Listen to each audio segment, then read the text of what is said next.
Assalamualaikum warahmatullahi wabarakatuh. Izin memperkenalkan diri, nama saya Maulinda Kurniasari dengan NIM 2502010211114. Di sini saya akan mempresentasikan PPT dari makalah yang sebelumnya sudah saya buat. Di sini adalah latar belakang, fokus permasalahan dan tujuan penulisan, di mana latar belakang globalisasi telah menghapus sekat antar negara dalam berinteraksi. Namun bagi UMKM di Indonesia, hal ini menjadi pedang bermata dua. Di satu sisi membuka pasar ekspor, di sisi lain menciptakan banjir produk impor. Lalu ada fokus permasalahan di mana ada 3, yaitu bagaimana dampak ekspansi bisnis global terhadap daya asing UMKM lokal.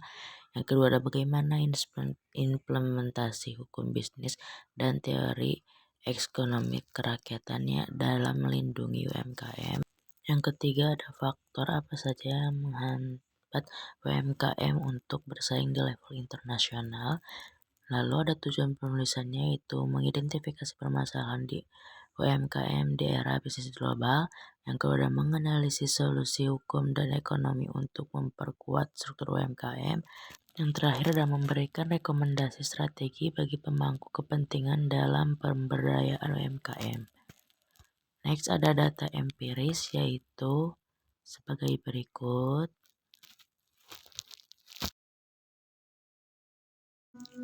Selanjutnya ada pendekatan penelitian atau studi kasus. Banyak UMKM yang belum memiliki nomor induk atau NTB dan sertifikat hak kekayaan intelektual. Akibatnya mereka lokal seringkali atau ditiru oleh produsen global tanpa perlindungan hukum yang kuat. Karena merasa usahanya masih skala rumahan, mereka abai mendaftarkan merek. Akibatnya saat produk mereka mulai viral atau lirik pasar luar negeri, mereka baru sadar kalau nama mereknya sudah ditiru atau dicaplok, didaftarkan duluan atau produsen global yang lebih melek hukum. Next ada kajian teori. Kemudahan pendirian badan hukum. Aspek legal bagi UMKM dipengaruhi oleh kelengkapan regulasi pemerintahan yang mencakup kemudahan perizinan melalui sistem terpadu serta kebijakan proteksi terhadap persaingan usaha tidak sehat. Selain itu, tingkat literasi hukum pelaku usaha berperan krusial dalam memahami kontak bisnis dan perlindungan hak kekayaan intelektual agar produk lokal tidak mudah diklaim pihak asing. Faktor lain yang menentukan adalah standarisasi formal seperti sertifikat SNI, halal, dan BPOM yang menjadi syarat mutlak untuk menembus pasar global. Terakhir, penegakan hukum yang tegas terhadap arus barang impor dan praktik monopoli menjadi penentu utama apakah kerangka hukum tersebut mampu menjadi perisai bagi keberlangsungan UMKM di tengah persaingan pasar bebas. Next ada pembahasan. Ekonomi global membawa praktik predator pricing atau jual rugi yang dilakukan oleh perusahaan asing melalui cross-border commerce. Hal ini menciptakan persaingan yang tidak sehat atau unfair competition. Secara hukum, Indonesia perlu memperkuat aturan mengenai bea masuk dan melakukan pelindungan data pribadi konsumen untuk menangani pasar domestik. Next, ada pembahasan kedua, yaitu UMKM kita untuk naik kelas dalam hal kualitas dan efisiensi agar bisa menembus rantai pasok global.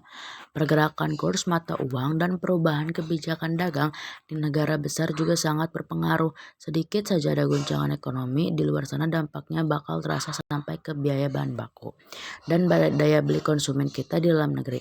Jadi ekonomi global ini memaksa kita untuk tidak lagi jago kandang, tapi harus punya mentalitas dan standar internasional supaya kita tetap bisa bertahan dan relevan. Ada faktor-faktor yang mempengaruhi aspek legal, yaitu ada 3, aspek modal, aspek teknologi, dan aspek SDM.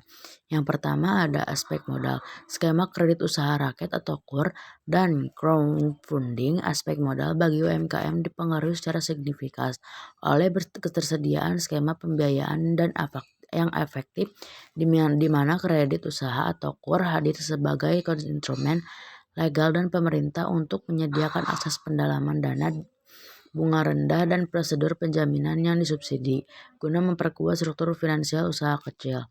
Yang kedua ada aspek teknologi. Kemampuan adaptasi terhadap AI dan digital marketing gak cuma soal modal dan izin. Sekarang nasib UMKM juga ditentukan banget sama seberapa lincah mereka dengan teknologi. Jadi bagi UMKM yang mau membuat NTB atau KUR bisa menggunakan online. Yang ketiga ada aspek SDM, kesadaran akan pentingnya kontrak bisnis tertulis untuk menghindari warp prestasi dalam kerjasama global. Next ada kesimpulan dan rekomendasi. Kesimpulannya, UMKM memiliki potensi besar namun sangat rentan terhadap guncangan ekonomi global. Kekuatan hukum melalui regulasi yang pro rakyat seperti Undang-Undang UMKM dan kemudahan sertifikasi adalah kunci utama. Tanpa proteksi hukum pada aspek HAM dan persaingan usaha, aspek haki dan persaingan usaha, UMKM akan sulit bertahan dari agensi bisnis global yang bermodal besar.